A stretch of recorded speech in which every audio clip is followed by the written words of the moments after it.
So the National Parks Arts Foundation totally rocks. What they do is they create these awesome opportunities for artists of all genres and mediums to go and have a 1 month residency in a national park. Sometimes they'll stay in a cool art B&B outside the Hawaiian volcanoes with a sound stage, or I not got a my sound stage, eye on but that. yeah, a recording room. You never know. I could sing. You could be out in Dry Tortugas on a beautiful island. There's all these amazing places, and also what they do. Not only are there these artist in residence programs, but they also have workshops and art that goes into museums and into the national park system. So it's an incredible program. And like I was saying, all genres. So you could be a painter, you could be a poet, you could be anything, a musician. You may not know it. You may not know it. That's right. So Tanya Ortega, the founder of the National Parks Arts Foundation, is back on. We always like to catch up with her once a year to kind of have a look at what's coming up for the foundation, what kind of programs, and to talk about the submission process. So I encourage you to go to their website, nationalparksartsfoundation.org. Hey, Tanya, welcome back. Good morning. Hi. Hey. So Hi. How much coffee do you need in Hawaii at this time of day? Because, we had to call you a little early here. Yes, and so my voice is very, how it is in the morning. Just my voice sounds a little bit bluesy. Yeah, I was going to say, we could have a jam session here. I'm down. Hello, everybody. You're talking with Delilah. Just kidding. So I am. Hey, lady. We all remember Delilah, right? Sorry, I'm gonna go into the shaft just now. I don't know what's happening. So where are you? I know you're in Hawaii, but you never know what you always have some beautiful view when you talk to us. I know. In the last year, I haven't been traveling very often, as often as I should anyway, because I have to admit, Hawaii is pretty nice. So I kind of leave the mainland in the hot and cold seasons, but mostly I stay in Hawaii as much as I can. But I am calling from and have been overseeing in the Artist in Residence house here in Hawaii. So I'm on my phone. I tried to set everything up, but since I'm not quite awake yet, I tried to set up the microphone and have all these cords and things. I got tangled up for a little while. So I'm calling from my phone, but inside the music studio. And it's really pretty great. It's really pretty great. We were very lucky to have people donate various soundboards and we got some brand new equipment that I don't even know how to use any of this stuff. I'm one of these people who owns a whole bunch of instruments, including like a pump organ, a theremin, a water pump, tons of guitars, all these things, and I don't play a thing. And so we're kind of donating all of this stuff to the sound booth is just, it's maybe a 2-person sound booth, and I hate to call it a sound booth because it's really, we're making it so that people can record their music, do their podcasts. Cool. We're very excited about it. So I'm sitting here looking at these the acoustic tiles in bright red and black. It's wow. It's so cool. It's so cool. Oh man, this is exciting. This is exciting because this is outside Hawaii volcanoes national park, the newer portion, because they got an extra portion added right over the last few years. Of the park, you mean? Yeah. Well, the lava created a little bit of extra land. I don't think it's in the park though, but we are actually from the artist's house. We are about 5 minutes from the park, from the Kahuku unit of the park. So I mean, the park is right here, and it's incredible because the park is so huge that we're 28 miles from the visitor center, but the park is right here. It's practically out the back door. And it's amazing because this part of the park, incredibly beautiful that's over here, but it's also near the beaches And this house, Nice. I don't know if you've seen photos or not, but it's a 2 floors, and the top floor is the master suite that also is sometimes the dance and performative art studio, because it's a pretty good size, and it's got travertine floors, and the view is 180 degrees of the ocean. I mean, maybe the ocean is a mile or two away, but it's incredible. And the whales are migrating right now, so we can sit and watch the whales migrate as we oversee the installation of the new music studio. And then we're also doing, now we're having the garage converted into for painting, just a regular studio for other art, ceramics, and all kinds of things. So it's a lot of construction going on, and we're really grateful that we're able to do this in this place, and it doesn't interrupt the owner's ability to use it throughout the year too. So that's good. You know, this is really exciting. So since you have this nice sound studio, and, you know, when we're about in 3 weeks to embark on the Love Your Parks tour, traveling to every single park in America, we actually have covered, Nancy and I have added up, over 100 parks since the tour started in 2012. And there are all kinds of parks, community parks. I found, like, apparently we pull over everywhere that there's a park. And I'm so glad we're doing all of them. And you know, when we get to Hawaii, I'm just thinking, Tanya, like Big Blend radio shows, you know, from the Art B&B. From the sound booth. Yeah, and we could have a jam session, you know. I play guitar and stuff, you know, not the best. I could sing better, you know, but I know how to belly dance. Nancy can belly dance. And we've got Priscilla, our sock monkey, and well, she has other talents. So, you know, but this is so exciting. Well, you guys what you're have doing. to get out here. You have to make it out here. I mean, as you know, the artists are here from, let's see, June, July, August, September, and then we haven't decided when in the winter. We'll probably follow the academic schedule. We'll have one in the winter. But here's the interesting thing is the applications, and I hate to jump on this right away, but I will. Oh, no, we should.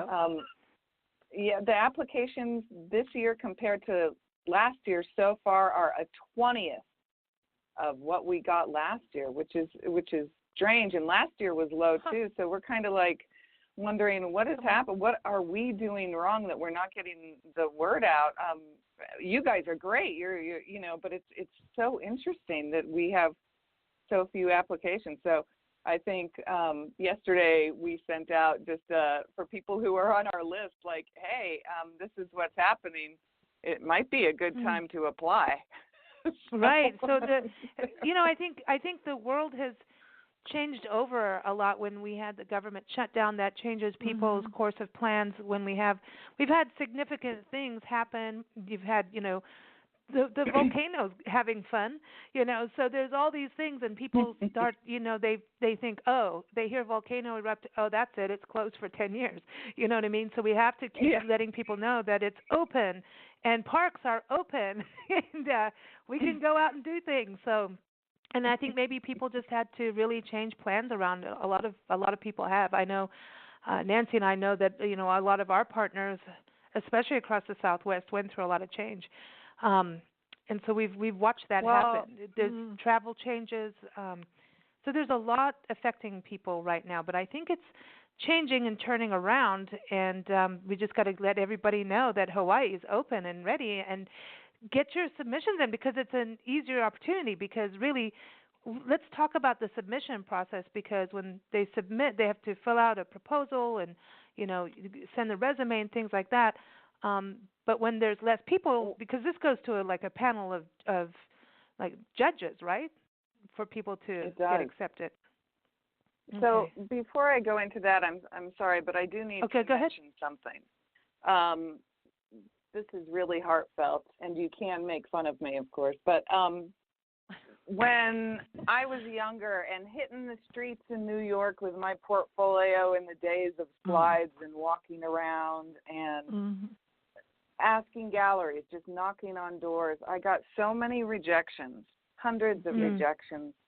And then it was where I'd been working with the National Park Service when I was a teenager, and Mhm. And I thought this is a great place to have artists in residence. I was a teenager, so I knocked on the door of the national parks, and I still got rejected a lot. So I think also something that's happening with people who are applying is, when you get a rejection, it feels horrible. Mhm.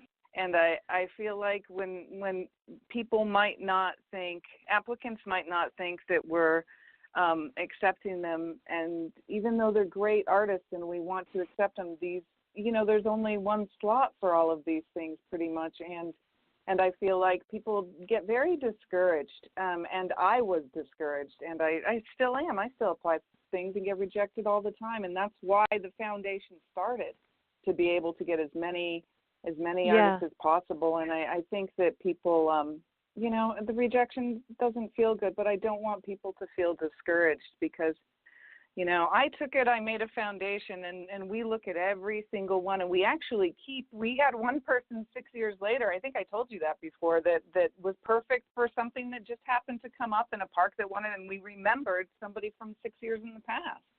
And that did not get a that did not get a residency. Anyway, that's part of the application, the end of the application process if you're an applicant. But we really, really do want everybody's come true, so we really try. So there's people I think also feel discouraged a little bit, and it's an honest to goodness feeling, but we really try. So even if you feel discouraged, we have one person who applied 15 times before he got a residency. So wow. It's just keep going. It's got to keep going. But as far as the process goes, you're right. We do have a panel of people, different every time, who look at the applicants and the portfolios. The thing is, when you're in a creative field, the other side of being creative is being rejected and putting yourself in front of people who either really just, oh my God, that's so beautiful, I love it, or you're so good, or they're like, oh really, and if you're going to put your art out in public, you are going to have some people who love it and some people who don't. So I mean, it's part of being in a creative field. It really is, and it is hard because it's close to your heart. But you gotta get hard-hearted, man. You gotta just go. You know what? Too bad for you that you don't like my stuff, because I do. I know. I did get a few questions. Because we talk about you on shows all the time, and different artists and musicians, and we're always like, here, you guys need to come on. We're like, NPAF, the National Parks Arts Foundation, sponsored this segment. Really, what it is, we're trying to tell them directly, you need to go and apply because your music works with this, or, there's a vibe. And so we've had a few people come back to us, and so a couple questions. One has to do with the Hawaii volcanoes one for musicians. And one musician, we actually were talking about this on air, and she thought, because she's a songwriter, and so she writes the songs, she sings them, and then she has another band member who does the keyboards, and they work together virtually, and she really rocks, and she's on her fourth album now. And she thought because she isn't writing with an instrument, that she would not be able to apply for the volcanoes. So is that true? No, that's not true. If she came, if she put a proposal in that just said that she wants to write, fine. Even if she didn't have an instrument and she wanted to write music, okay, she could get accepted also if she just wanted to write lyrics. One thing that we do ask is that you have at least one public engagement, so that the public is able to see your work. Now, with that, and one artist I'll mention in a moment here, public engagement right now is interesting. So we're still in the arena of having an actual physical event, and we are moving into more of the virtual world with people also, because it seems like even with music, we're able to engage a broader audience if we do both. So I guess the answer is yes. you can go ahead and apply, and that's great. And hopefully we are going to, if I ever have the time to follow up on it, the Hawaiian Singer and Songwriters Festival. I need to talk to them. They're very open about kind of doing something together. At least maybe I'll even be able to speak to their audience, and that is a very cool festival that I hope we can get involved with, and then maybe next year have the music residency at the same time as the festival, which I think would be super great. Of course, they don't know this yet, so I got to go up and meet them, and they've been open to it. You got to broadcast it, man. Broadcast it. I know.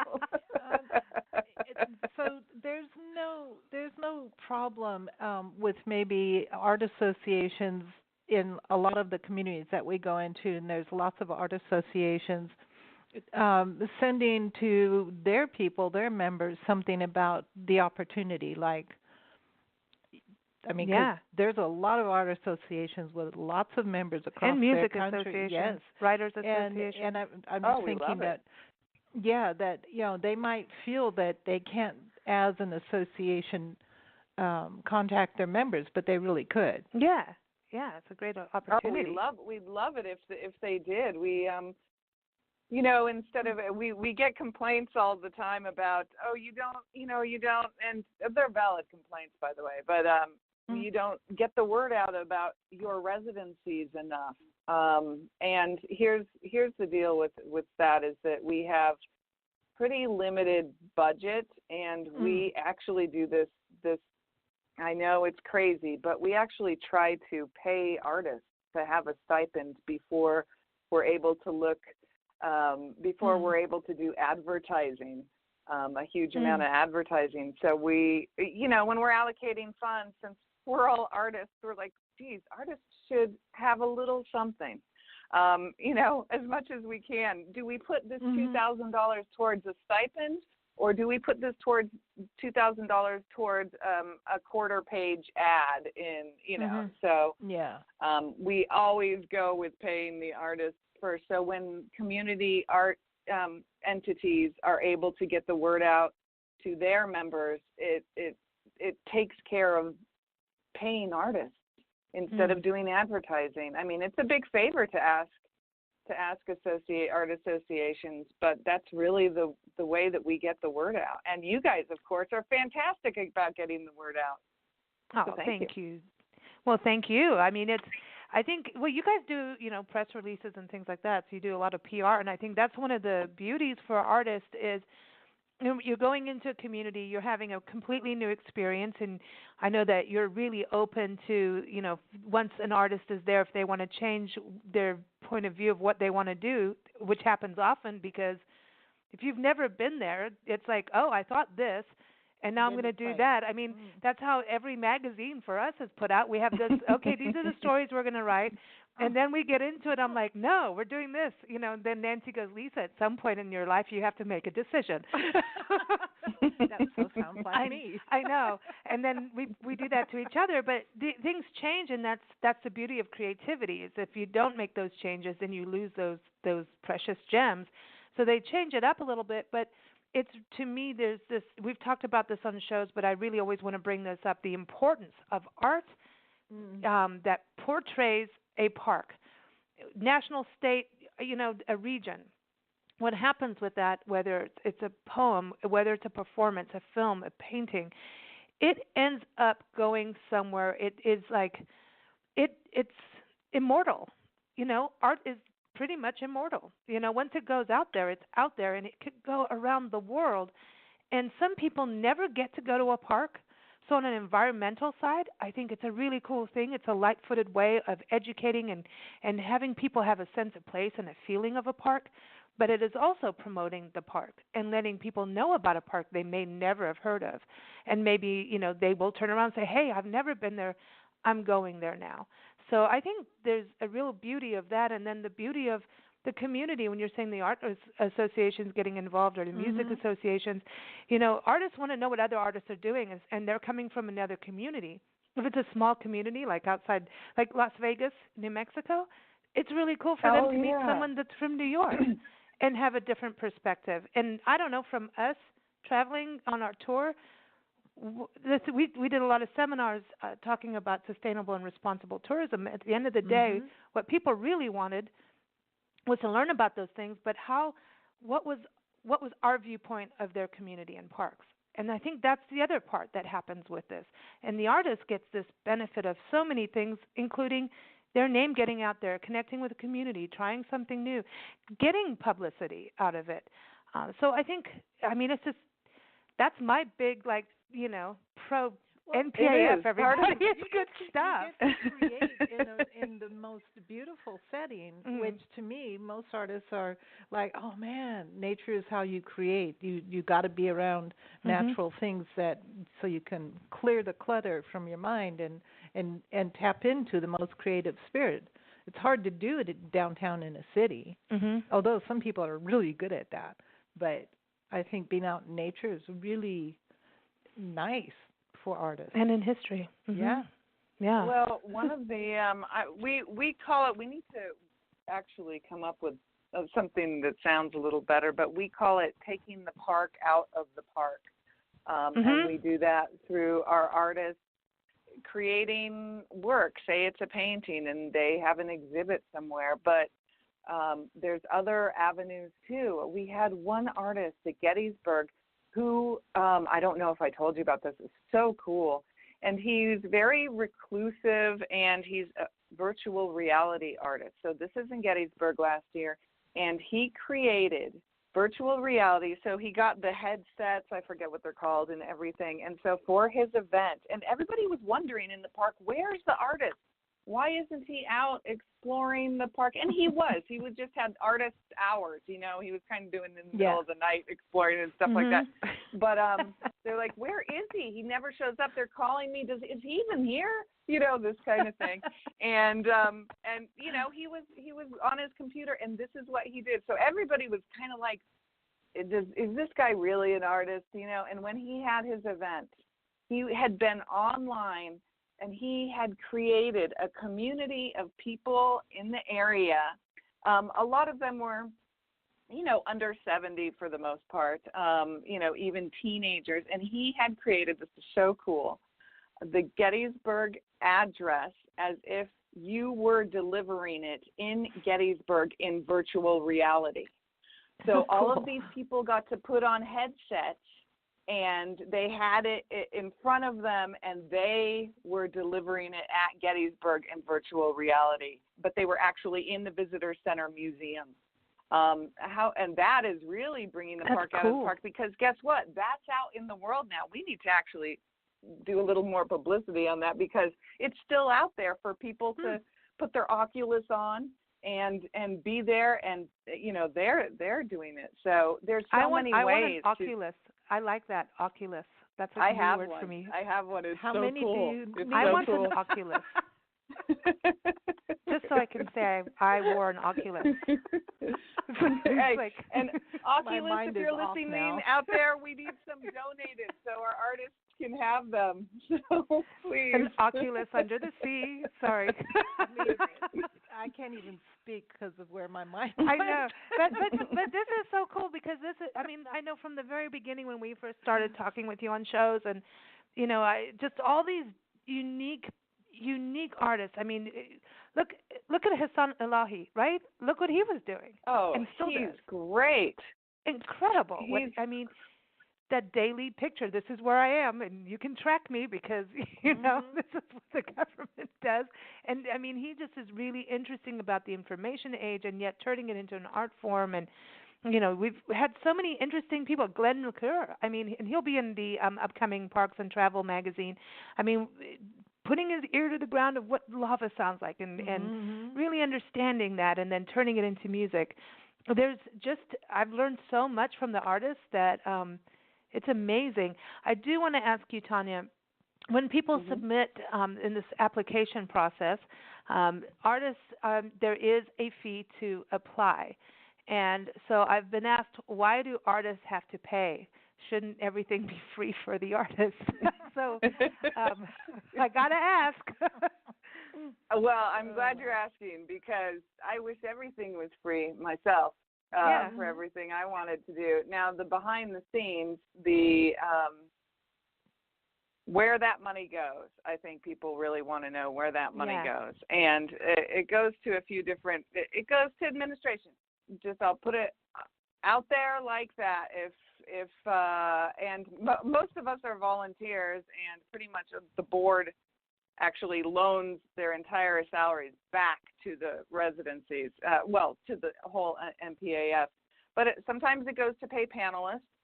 We have some panelists who this is all they do is they get paid they're curators, and they even work in museums or have worked in museums like MoMA and, huge, very good, well-vetted places. So if the artists think of it like, why do I have to pay a fee? And the answer to that is, why wouldn't you want people to get paid for what they do? That's simple as that. Having said that, however, the overriding, yes, we do often at our residencies are able to do it for free. But the overriding sort of, I guess it's not really a problem, but we need to stay within the standards of the National Park Service. And they also charge fees for applicants. So we need to not be in competition with the government, I guess, and give things out for free, in which they are also charging. So even if we wanted to do everything for free, we can't. And having said that, if people cannot pay, email us. That's all it takes, really. But then again, we can't go against the government and have everything for free. So, but the thing is, yes, we take your money. If you're an artist and you are intending to support yourself with your art, no matter what kind of art form it is, and you are in fact in business. And hey, newsflash, business costs money. Yes. We all have expenses for what we want to do. And whether just because you're an artist doesn't mean that everything should be free. I would love to have everything for free. Yeah. People, please send me free paintbrushes, oil paints. Let's have some free canvas and some free time. And I need a new microphone for my camera. That's right. My video camera. Yeah. It just doesn't happen that way. Well, and I think that's why, it's from what we've done over the years of radio interviews with musicians especially, and filmmakers, a lot of them actually have other jobs so that they can do their art form in a purer way sometimes, if that they can just breathe and be supported in that way. And then when they can create, it's not by those constrictions of financial constrictions, which sometimes can lead to really cool art, honestly. Well, there's the thing. I know I used to, but when I did my art in South Africa and I went on this tour, and I billed the whole tour as, I'll paint whatever you ask me to paint. And man, it's like, she'll never do that again. Oh boy, no, but it was Wow. was really. I had to dig deep. I had to paint vintage motorcycles, and I'm a wildlife artist. So I'm like, I could get down with this. She did good. She challenged herself, and it was cool. And I had to really learn a whole lot more than what I actually knew. And so it's a good thing, but it how can I say this? It expands your creativity if you're all in, and if you're all in, it's going to cost you. And Tanya, when Nancy talks about expanding creativity, isn't that something you see that artists will change it, maybe even try a whole new like a whole new medium? Like maybe they're an acrylic painter, and then suddenly they'll go, you know what, I've been kind of dabbling in watercolors. I'm going to go for this so I can immerse myself in this, because it's kind of like they'll try something completely new when they come into a residency. Well, that is entirely true.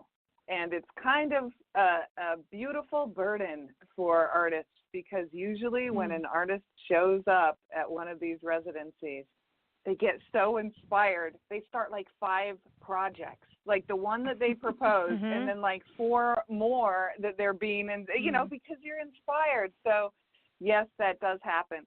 And we recently, we had it totally open, like, yes, we need to see your proposal. We want you to do your proposal. Oftentimes it happens that it changes. So just recently, we had an artist show up, and he had his proposal, and the park signed off. We signed off. We thought it was great. When the artist got there, there was no perfect space. He's a performative artist. There was no space to do his work how he wanted to, and how he had actually, we didn't read between the lines and see that he needed an incredibly large space, which just isn't available in any of the buildings. And so we had to come up with an alternative really quickly, because he was already there on site. And the truth is we should have talked to him in depth about the size of the space. And so what we decided to do is he's basically doing his concepts while he's at the residency. So he's concepting the entire thing. Great. There is, for the first time, not going to be an event, a public event there, but this will be the very first time that it is going to be done totally afterwards, online. And so the park is actually giving him, letting him borrow video equipment so that he can do parts of his work around the park. And he's going to have a cinematographer. This is how cool this is in Gettysburg, the Park Service is being. And so they're going to have an MPS person with him, maybe if he needs it, and filming him doing pieces of his work. And then when he gets to a better venue, he's going to film it afterwards, and we're going to have a whole online thing. So cool. I kind of trailed off there a little bit, but it just shows you that, yes, your pieces are going to change. Your inspiration you're going to be overwhelmed with inspiration. Now, also having said that, if anybody, so this brought up a lot of questions. So if somebody comes to one of these residencies and, they're overwhelmed with these incredible things they want to do what they proposed, and then all these other things, all those other things they want to do still have to follow federal law. Sure. It kind of made me wonder, like, if somebody shows up and then they decide they're going to do sand paintings with sand from the park, they can't do that because it's illegal, Yeah. So you might be inspired, but you might not be able to do it. So you have to, of course. And that's where the park rangers, from what I've just all the conversations with artists, it just seems that there's this bond that happens between the park rangers and chiefs of interpretation and the artists, that there's this connection that happens between them all, and a lot of times artists delve into the park rangers themselves. I look at Nick Collier, what happened in Big Bend with him, and that's the other thing to bring up.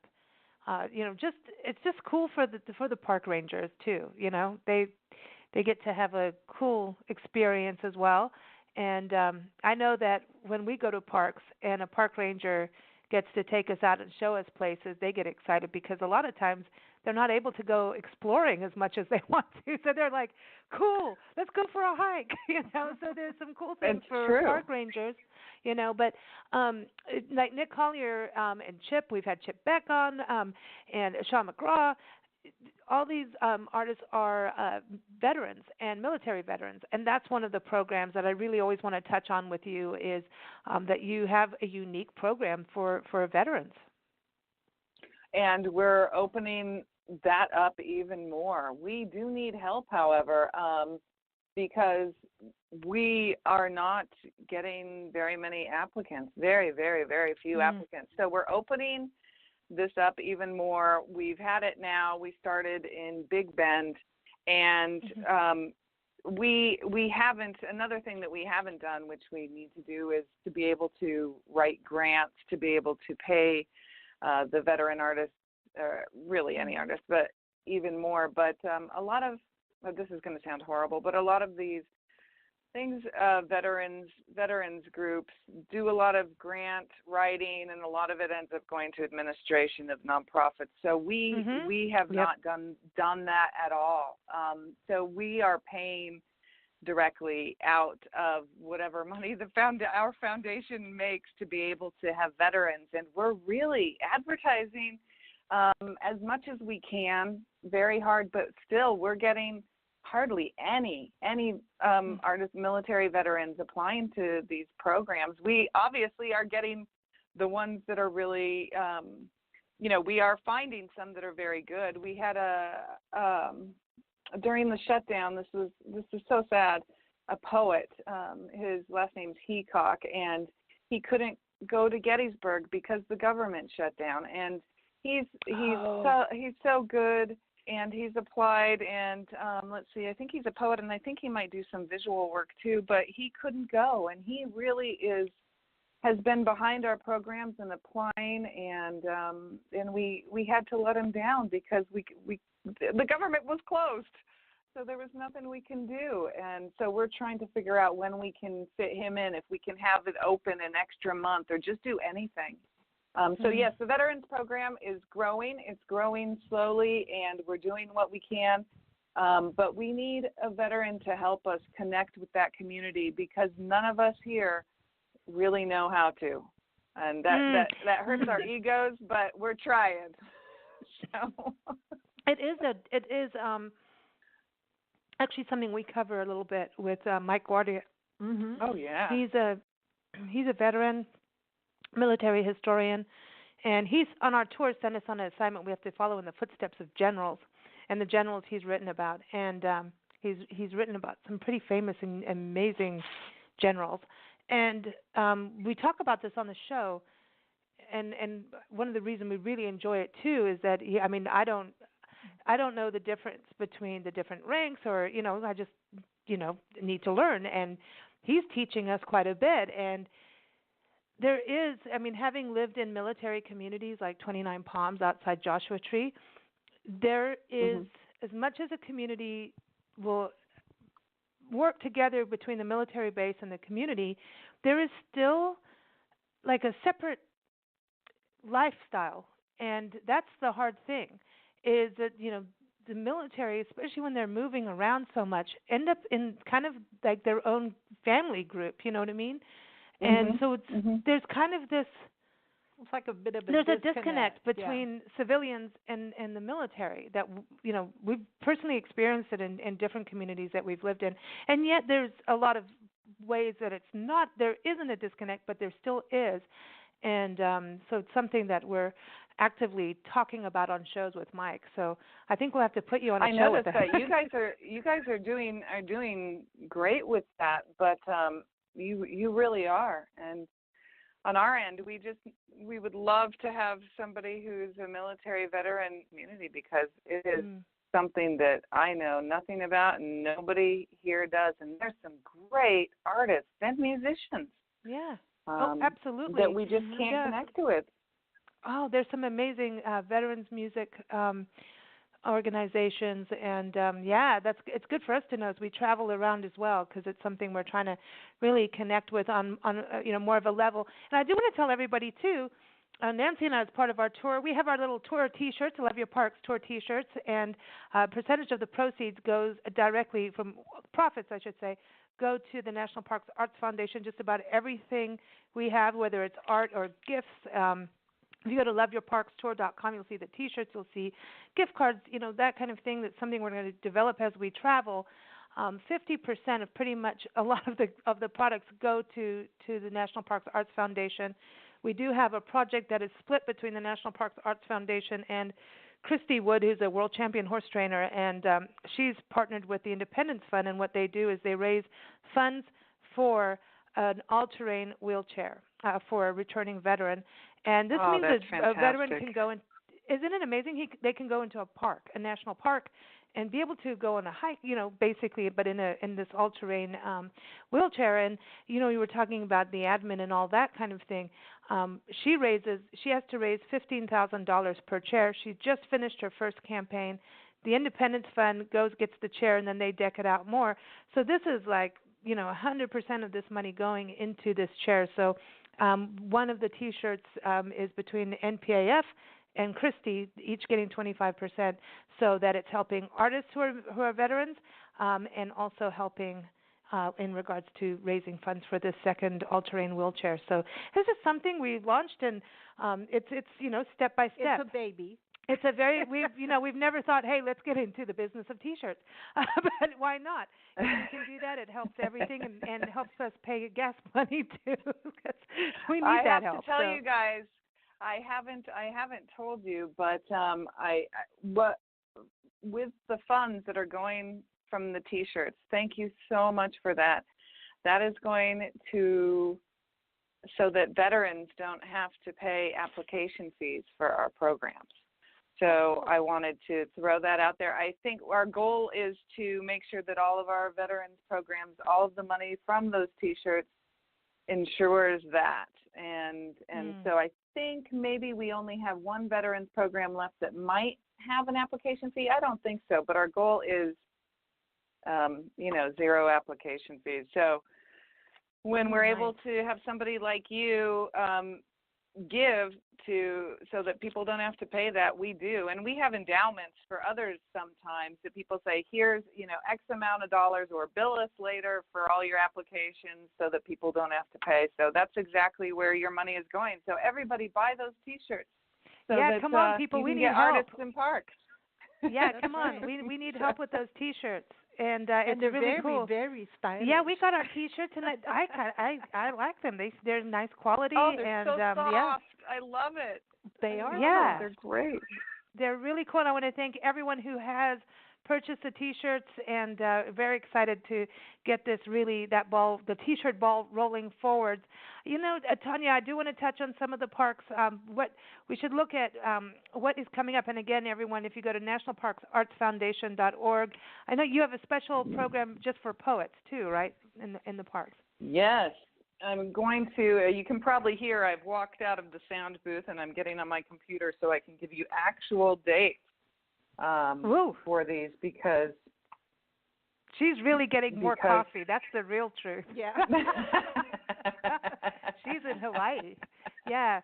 Because I'm looking at your website, and I know we had Sarah Whedon talking about Death Valley. Amazing photographer. She's cool. She's very cool. So there's Death Valley. Just going through some of the ones we've talked about before. Big Bend National Park, Fort Union National Monument, Chaco. Oh, man, I can't wait. I want to go there. Gettysburg, Dry Tortugas, and Haleakala and Hawaii Volcano. So Haleakala is still a residency as well, huh? I think that we're going to have to wait until 2020 to do another one there, because what happened with that is we've been in the works to make that happen, and it's taken 3 years to only have 2 residencies with agreements with the government, with the National Park Service, and thankfully the National Park Service staff is protecting these sacred parks and sacred places, and so it's a little harder for them to get the word out. Our way of getting the word out is to put it everywhere, Twitter, just everything. And I mean, to be totally honest, when we work with the National Park Service, that's not in their purview, is that kind of thing. And so we have to make everything go through them at certain parks. So it stops. It doesn't work. So we can't get the word out. So what we're trying to do is figure out another way to work with the parks, like we do here at Hawaii Volcanoes, where we are able to have a little bit more independence to get the word out, and it doesn't reflect anything with the Park Service. So and that's something I want people to understand. I mean, what you go through to put these together, there's red tape. There's, you know what I mean? There's a lot. And it's just the way it is, and you work around through all of these things, and sometimes, yes, you'll be staying on the outside of the park, but you can go in the park. You can, there's each one, I mean, it's a work of art just putting them together, so I think that's something people should really know. It's not like, hey, I just want to go and have a residency. It's so much Yeah. behind the scenes to make that 1 month happen and that one event, and so there's just there's a ton, but it's really cool. I mean, the places that people get to go. I mean, to me, Oh I yeah. still think Dry Tortugas has got to be one of those. That's a bucket list adventure for any artist Oh out there. boy, when I went out there, I loved it. But you're absolutely right. I mean, we have to sign agreements with the government. We have to, even when we're working with the veteran stuff, the Department of Defense, we have to do all kinds. Well, Our agreements with the parks are, sometimes 45 pages long, and it outlines what we can and can't oh my say. gosh! Like all Did you say kinds of 45 pages long? I mean, listen, Yeah. listen. We're getting interviewed for a lady's book, right? About our experiences coming to America as Americans. And she just sent me a thing about, all these things about writing about us. And I'm like, oh my God, it's 2 pages of this kind of stuff. I can't do that, man. That's just no. I mean, I do that to other people with musician permissions and all that stuff, but I'm like, oh man, really? So 45 pages, like, Yikes. man, I would need a case of wine for Yeah. that. Just saying. We have to do that, and then we have addendums and riders, and so it's amazing, and we have to have millions of dollars of insurance, the whole thing. It's very it's a lot of paperwork, and then to be able to pay our attorneys, and then they have internal counsel, You said and the so they A don't, word. I know. Well, we have to run it by somebody to make sure we're, signing Yeah. something that's feasible. I mean, if we sign something that says that artists can't express themselves, we're never going to sign something like that. Exactly. So See, it's, this is about it's the integrity to the artist, and you get to do what you want to do, so long as you don't make sand paintings from the sand, or don't take the pine cones either.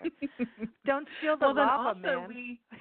along with those agreements, then if the artist wants to do something that is requires a different kind of permitting, like a commercial permit or a special use permit, or all of these, there's like 30 different kinds of permits that we would need to apply for too, which again costs thousands of dollars. And so it's just, that's why we need their proposals to be able to see exactly what they want to do, so that we can, if they want to do something that's outside the box, we want them to be able to do that, so we know what kind of permitting we'll have to apply for.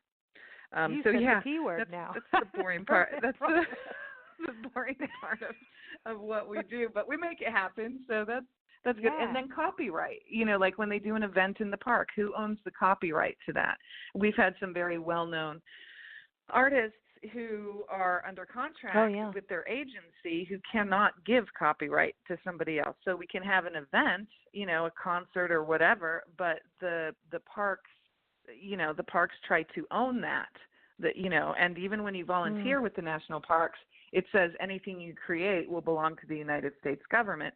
So, we say to the artist, you can do what you want, but this is what this says. We can't advise, we can't give legal advice, but we want you to know that if you create something and you sign this, it won't belong to you anymore.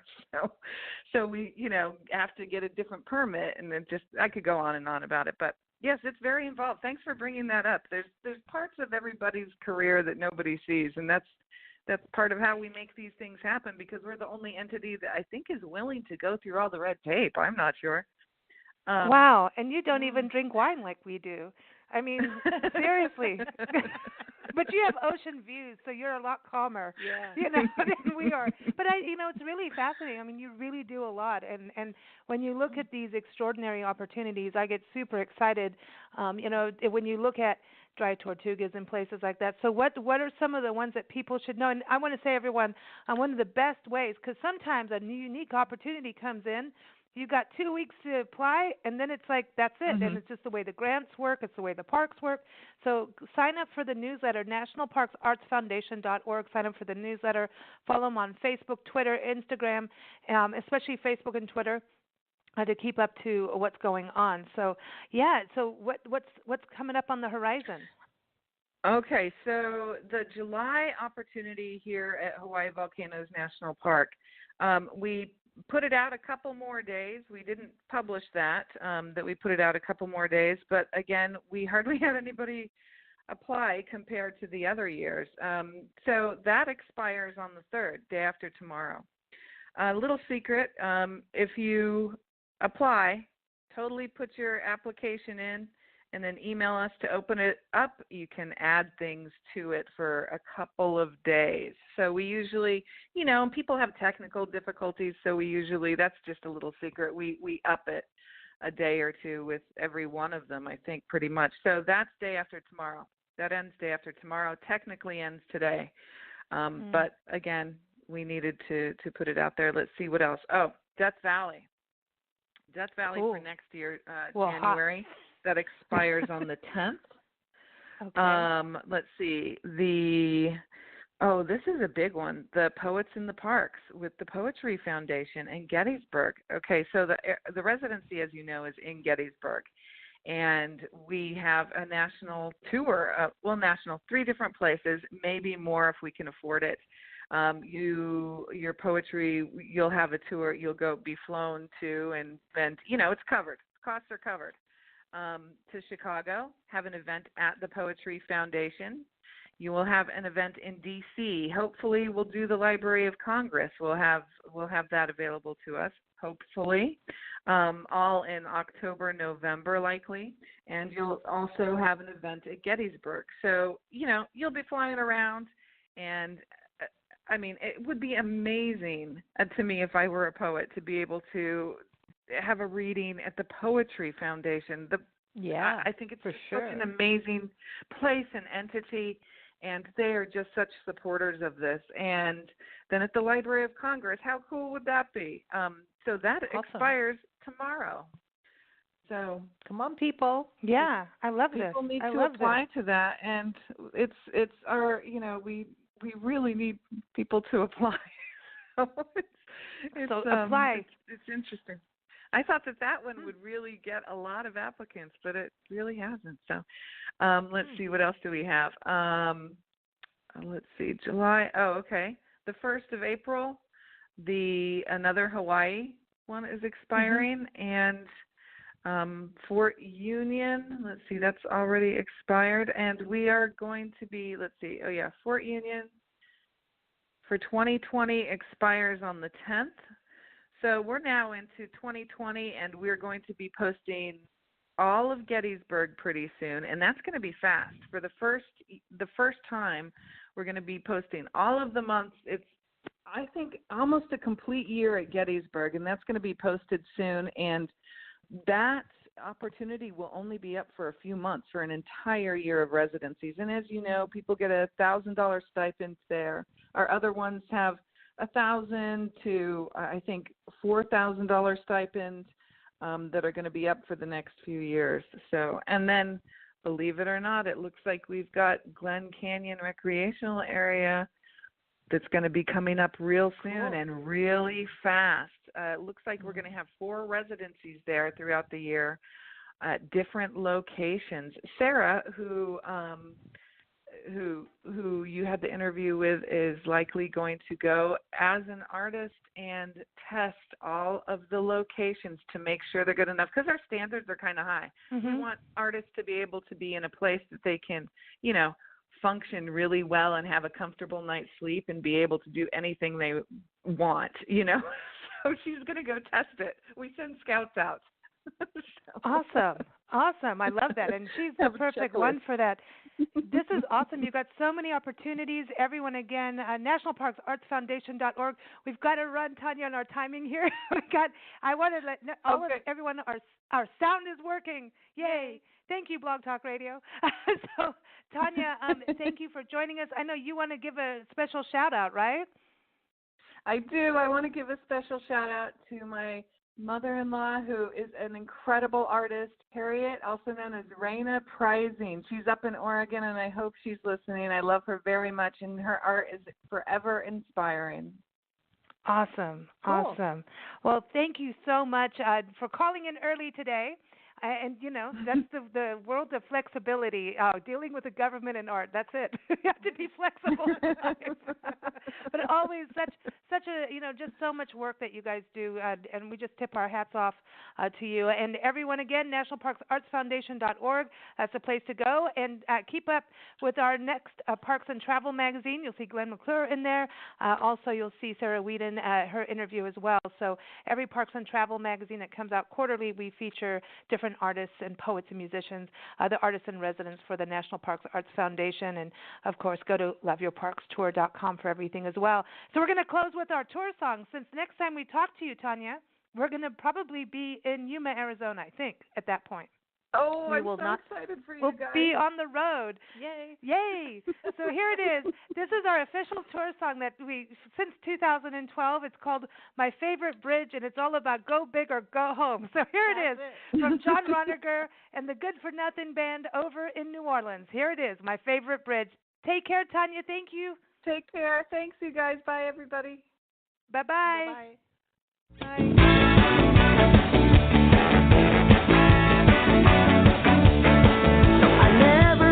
To check how thin the ice is. I just skate a figure eight until I fall right in.